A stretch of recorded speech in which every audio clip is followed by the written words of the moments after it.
Welcome back to the Victorian Sims Challenge. We are here with the Price household, and we've got quite an episode of transitionings happening today.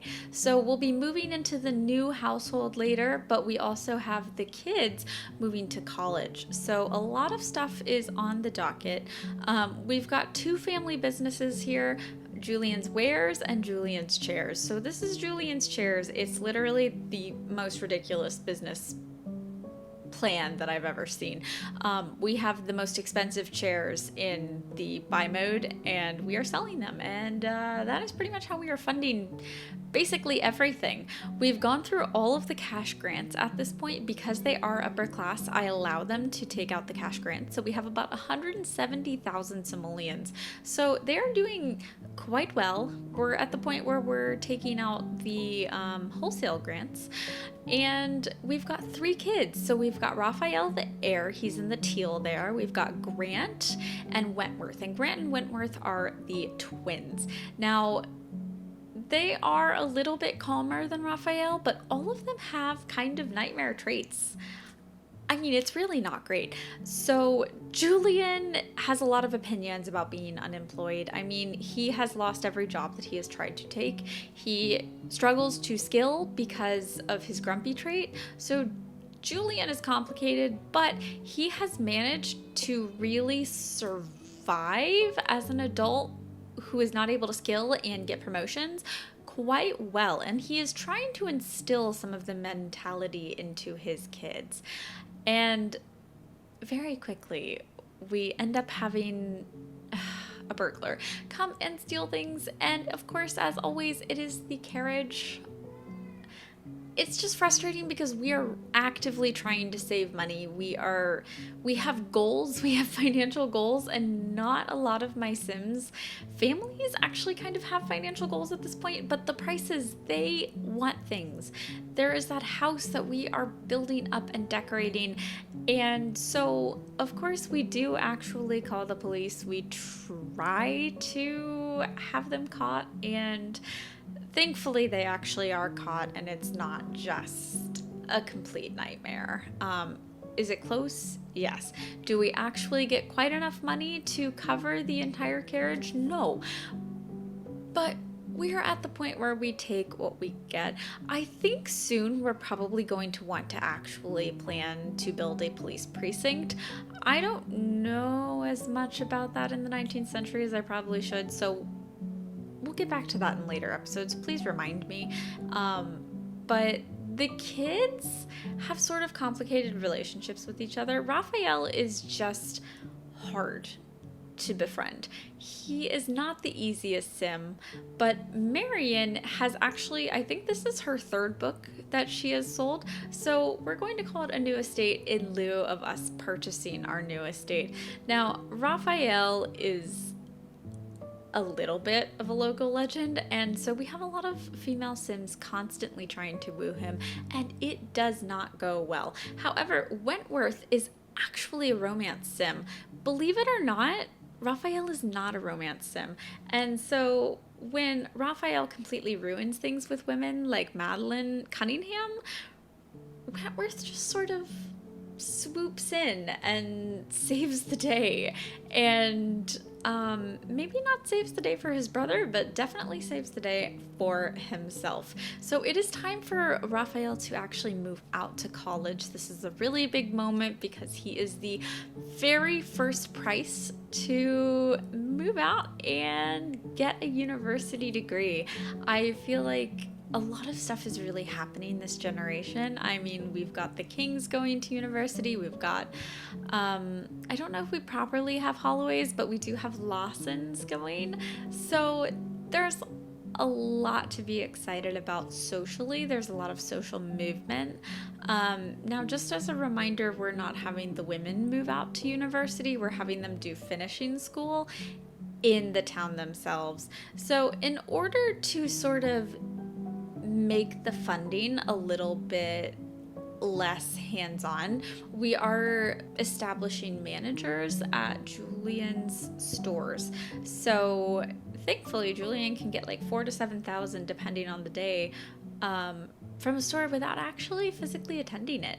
So things are going pretty well for them. They are making a lot of money, and this is kind of going to be the last time we really see this house as a main house lot. Now, that's not to say that people won't move into it a little bit later. We've got a lot going on, but we've got this beautiful estate that I am just so excited for, but also a little bit nervous regarding the pink soup.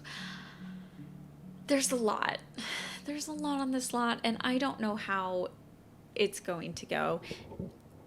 I'm a little nervous that every time we load it, it's just going to be straight up pink soup, but we will see. So thankfully, when we sell the main house, we actually do have enough to purchase this lot, which requires roughly $230,000. This pond is one of the most beautiful things in the neighborhood, and we have created a lot of little vignette areas for potential proposals, falling in love, just a lot of fun things. I'm really excited. You'll have to let me know where you think the best weddings are going to take place on this lot, because I do have a wedding that I am thinking about. Not yet, not this episode, but in the future. So if you think you have a perfect spot for a wedding, let me know. I mean, we could do the rose garden. I also plan to build a big hedge maze in the center here.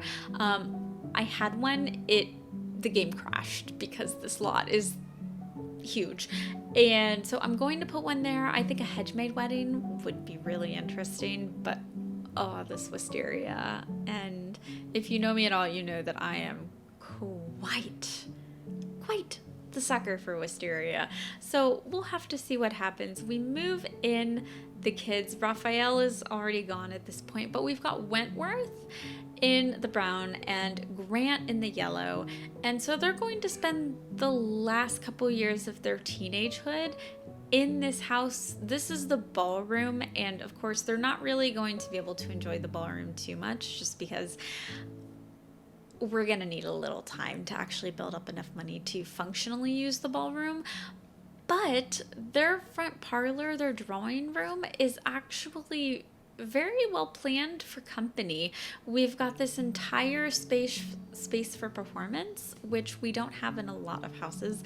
So even if we don't have the rest of the house completely decorated, you can see we've actually got Leonora's painting here still, which brings me a lot of joy. I mean, she's not in this household anymore, but she lives on. I mean, that's just one of my favorite portraits. Twins Wentworth and Grant are pretty excited about the house. They're actually planning to have some of their friends over. This generation of teenagers, I think, is going to be a lot different than the previous generation of teenagers that we've had, just because there are so many, and the neighborhood is huge at this point. We've got roughly 50 families. I haven't sat down and count, but it's a lot. I should sit down and count. We'll see when that happens.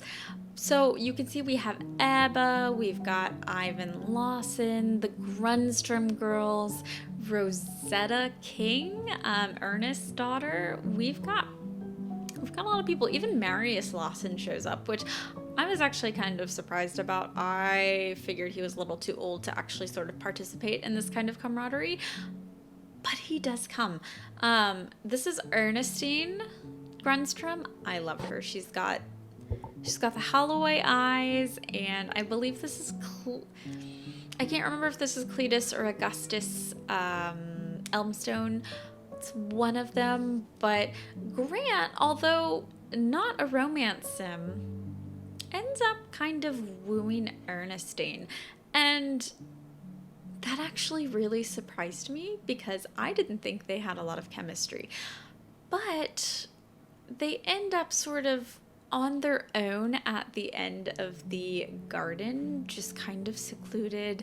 I mean, there's not a whole lot of chaperoning going on here. We've got one domestic servant on this entire building, and Julian, let's be real, is probably not going to be a very good chaperone, and Marion has her hands full. Madeline, Rosetta, and Ebba do kind of try to spend their time a little bit more properly than Ernestine. Ernestine is young. She has only just aged into a teenager, and so is it maybe a little uncomfortable that Grant is trying to spend his time with her in the garden? Yes. Yes, it's maybe not great, but if there's one thing we know about the Prices, it's that they're not the most moral. I mean, when we think back to Marcus, it really all kind of starts with Marcus. I mean, previous to that, we've got Maxwell and Ida, and is it Ida or Ada? I think it's Ada Margaret Price. Oh my gosh, first generation Prices. It's been so long. But we also have Ivan Lawson, and I mean, he's just a joy. He's very calm. I'm not sure why he's here. I thought he was going to reject the invite. I really did. But the Elmstones and all of them, I mean, Ebba does end up kind of on her own with Marion and plays the harp. She's got a harp at home. Ebba is an interesting sim. She spends a lot of her time writing. She's got several novels in the draft. She's published a couple anonymously under pseudonyms, but she has a little bit of a weak spot, and that is for Grant. So Rosetta sees this, and Rosetta is also really close to the Grunstone girls, and so she's kind of shocked that Grant is having a little romantic moment with Ebba. But thankfully for Grant, Rosetta's not really one to actually kind of gossip about the situation. I mean, she saw what happened to her Aunt Daisy. She saw what happened to her mother Rosabelle when Ernest died. She's just not interested in dealing with that. So thankfully for Grant, this is the perfect person to see. And Marshall, our maid, is probably a little beside herself because Julian is very hard to work with, and Marion is just unhappy. Now, Marion is a very, very good head of the household. And I do say head of the household quite literally because we know it's not Julian. We know that Marion is the one who's really in charge of the situation. She's struggling a lot. And I do think that part of that is because she has no idea what's happening with her kids. So Grant over here is trying to meet up with Ebba in the middle of the night. We know Ebba that is part of the intellectual society, intellectual salon. And so she is very frequent of sneaking out at night, and Daisy works crazy hours as a midwife, so her mom doesn't know. But Grant is kind of taking advantage of that. Now, we don't really totally know yet what Grant's motives are, but it's interesting because Wentworth is actually the romance sim of the twins. Grant is not a romance sim, but with Raphael and Wentworth as his siblings, he is really kind of just leaning into the charisma, to the chaos, to just the pure self-indulgence of the Prices. I mean, when you make as much money as the Prices do, you can rely on that. So both of the twins do end up going off to college as well. They have all of their inheritances in their pockets. Now, that does not mean because they physically have the inheritances that they will get them. The inheritances are kind of conditional upon when they graduate college. And at that point, you know, choose a partner to marry and move back into town. We'll come back to that topic in a little bit, but there are no kids left in the entire house. And Julian kind of doesn't know what to do with his time. I mean, he is so idle at this point. He doesn't have to physically go into his stores. He can't hold down a job. He has no kids at home, and honestly, he and Marion have a pretty good setup. I mean, they don't really see each other except in the evenings. They can completely be left to their own devices. Marion works on her frivolous little novels during the day. And I really do mean frivolous. I mean, I see Marion as writing pure romances, like just silly little romances. And alone at home, I don't feel like they would want to celebrate this as a party. They do age up into elders, and neither of them have the best skin tones. I don't know what's going on. I have probably roughly 200 skin tones in my game, and not all of them are good, and I think neither of them actually has a good one. But they make it work. So they age up into elders and are really enjoying this phase of life. They've got the most expensive house in the neighborhood, even including the King household. They have at this point surpassed the Kings, and their estate is not even finished being decorated. Now, that is something that is really, really impressive, and I think sets the tone for their kids. I mean, when you think about what Raphael has in front of him, we are talking about actually the wedding of the century. And I know I said that about Ernest and Rosabelle, but this is a complete different echelon of wealth that Ernest and Rosabelle just didn't have access to. I mean, Rosabelle's mother, Della, she was a single parent, and that's not exactly something that's going to fly as easily here. So Julian spends a lot of his time on the phone, checking in with his businesses because he doesn't have to physically go in person to make money anymore now that he has managers. And Marion continues working on her novels. It is a good setup. They're both productive in their own way, and Julian continues to also harass the help. I'm a little struck at the fact that we do need more domestic servants in this house, and the fact that historically with the Prices between Julian and Marcus, we cannot keep domestic servants for anything. I mean, no one wants to work here, and you can hardly blame them. I mean, it's just been a bit of a tough time. But Julian does end up taking up fishing in, of course, his night clothes. And this is not out of necessity. This is entirely out of pure boredom. I think the movie Macbeth, the one with Florence Pugh, actually kind of sums it up well about the ennui of the Victorian era.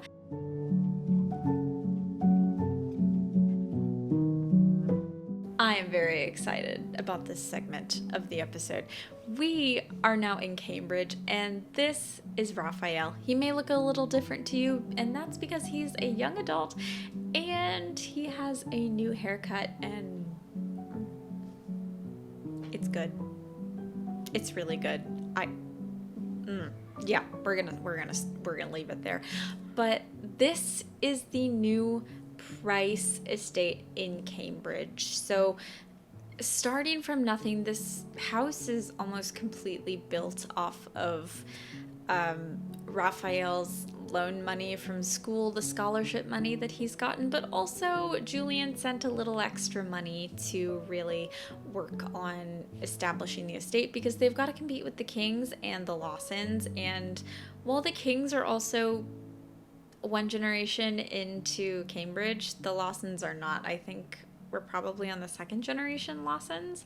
So Julian does want to be able to compete. We do make Raphael a philosophy sim, and there is just something about Raphael that really screams tortured poet to me. This isn't the most financial decision, but at this level of wealth, I don't think we need to be making financial decisions. So Raphael has this air of boredom to me. I think Raphael is incredibly intelligent, but even spending time at Cambridge, I just suspect that that does not completely fulfill his need for entertainment, for knowledge, for insatiability. There is something insatiable about him. And this is also probably like the first time in the entire series that I have bothered with this, but we give him body hair. This is a completely gratuitous decision. Yeah. So Raphael has the inappropriate trait, and that also means that he ends up improperly clothed in a lot of situations, which is a little bit uncomfortable. So we've got a garden at the Price stables, and Annalise and her daughter Viola end up here. Now, you may remember that Viola and Raphael have sort of got this relationship going on. It's unclear at this point whether it's really going to surpass this kind of adolescent age that Viola is still in. And really, that's kind of up to Raphael at this point. Now, they are a really excellent match. We've got a king and a Price. The only thing that would even potentially be better would be throwing in a Lawson. But they are doing just fine. So this is a very eligible match. They've kind of got this sort of covert relationship happening where it's not overtly expressed that they are courting, but Raphael is kind of sneaking moments in between. And I think that Viola would notice that this is maybe not the same mischievous Raphael that she knew in school as a school kid. There is just something a little bit different about his personality, a little more insatiable, and maybe even a little more sexual, if I do say. And so she kind of leaves that experience feeling a little out of depth. And I think that's understandable. She's a little bit younger than Raphael. She's not yet a young adult. And we do end up with a new building in Cambridge thanks to the tuition coming from the Prices. So this is Ye Olde Cheshire Cheese. It's based off of one of my favorite pubs in London. And it takes no time at all for Raphael to really start attempting to woo the staff. It's kind of a shame that university is not yet completely burgeoning in town. We've only got a couple Sims really there. I think from the other households we only have placeholders. We don't really have anyone else in town that is his age, and there is this touch of boredom to everything that Raphael really experiences at Cambridge. If that tells you anything about his mental state, he is at one of the premier universities and he is still just constantly bored and looking for something else in his environment. And so because of that, he turns to love to attempt to satiate this constant boredom, this constant insatiability. And for the most part, I do think that he ends up still at the end of the day fulfilled. There is just unfulfilled. There's something about Raphael that just screams the constant need for more. And I mean, he asks for the chef's choice and he gets lobster. Like, who does that? So, of course, being Raphael, he doesn't even have enough money to pay for the meal. And then what does he do? He goes upstairs and gets alcohol, because even though he can't pay for a lobster dinner, he still expects there to be free alcohol in it for him.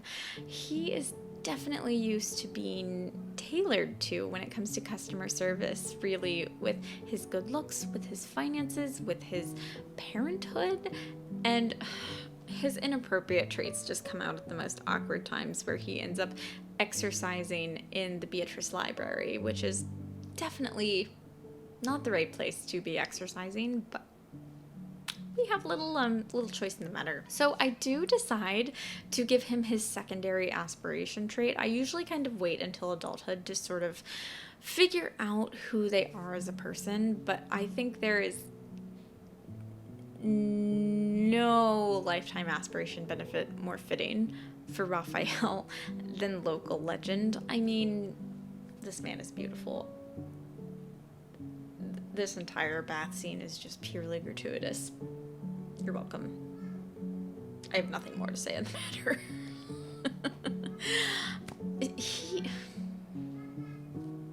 He's just doing well. He's doing really well. And so he does end up with kind of a revolving door of women at his house. And you know that he is negging this women, because his first interactions with them are always negative. And then somehow the next ones go so well. And I don't know how he's tricking these women into this, but he is smooth. He is very, very smooth. And I would tell you their names, but honestly, it doesn't even matter. It really doesn't, because he is just constantly rotating through every woman who works in the entire town of Cambridge. And of course, Viola doesn't know. Viola has no idea. She's still a teenager living at home in New Whitby. She has no idea what's happening in Cambridge. And frankly, it doesn't involve her. And of course, Raphael isn't going to tell her. Now, despite all of these liaisons that Raphael is really engaging with in college, he is still excelling and has a 4.0 at university. So, of course, he's only in his sophomore year, and we end up with a criminal coming to steal things. So we've got a burglar, and of course they go after the piano. But at this point, you can see we do have a little excess money. We've got roughly $1,400, and so this is at least kind of a wake-up call for me to attempt to redecorate.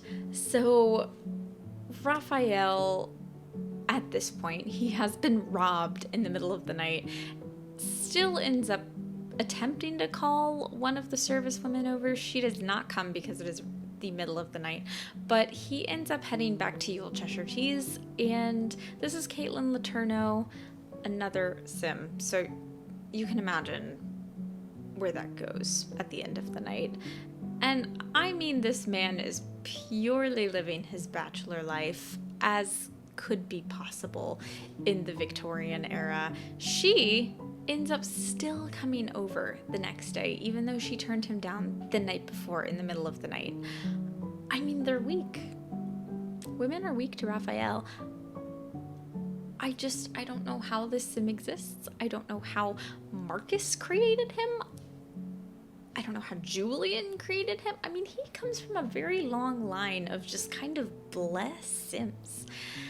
And he's doing so well romantically.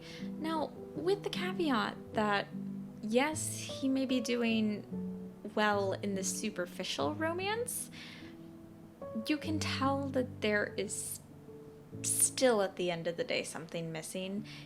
Even with Viola, I mean, there's this degree of playfulness, and he's just yearning for some depth. And no matter what he seeks out in romance, he is not finding that depth. And honestly, I don't know if he's ever going to find it, because he's not looking in the right places. Even with Viola, we don't know what's going to happen with them long term. And this is just, do you see the sunset with Raphael? Finally, Raphael is a junior, and his younger twin siblings do come. So we've got Grant here, and Grant actually ends up declaring an economics major, that was Wentworth. Wentworth is an economics major, and Grant ends up a mathematics major. I'm thinking maybe, I don't know, something kind of sciencey. We'll see. So of course, their first night in town, he takes them to Yule Cheshire Cheese. It is now the very beginning of spring, and I am just delighted because spring in this game makes me so happy, especially because I have a lot of custom content landscaping tools that are seasonal, so it's going to be beautiful. We've got the crocuses and the wisteria. Oh, it just makes me so happy. And finally, Raphael has some friends in town that he can hang out on the third story of Yule Cheshire Cheese with, and he takes another stab at wooing Caitlin. They have not yet made it to bed, but let me be quite clear that does not last long. So while his siblings are upstairs playing some pool, they spend a little time in the inn, and then they also spend a little time gambling. I don't think the gambling with the Prices is really going to get out of hand in the way that it has with the Jungs, just because the Jungs are in a more financially questionable place where gambling can detrimentally affect things. So I think Wentworth is kind of this Wentworth is a romance sim, but he's this more charismatic romance sim, whereas I do feel like Raphael is a more brooding romance sim. His main aspiration is not romance, but the broodiness, the desire, I really all see it for him. And so we go to Goblin's Gardens. It's a new garden in Cambridge, and we actually do have Annalise and Daisy at the same lot, which is, I think, uncomfortable for everyone. They do not know what to do with themselves, and they are here supervising and chaperoning their daughters. So we have Ebba, and we're inviting them to a little picnic just to kind of spend the time at the gardens, get to know the siblings. Now, Ebba did have a little bit of a kiss with Grant, and we do know that there is a bit of an interest in Raphael courting Viola. He is actually somewhat in love with her. It took a long time for him to actually develop those feelings, whereas Annalise really developed them at the beginning of this episode. And he is not the same Sim that she knew. I mean, he is so suddenly forward with his affections, and he does it the second her mother turns around.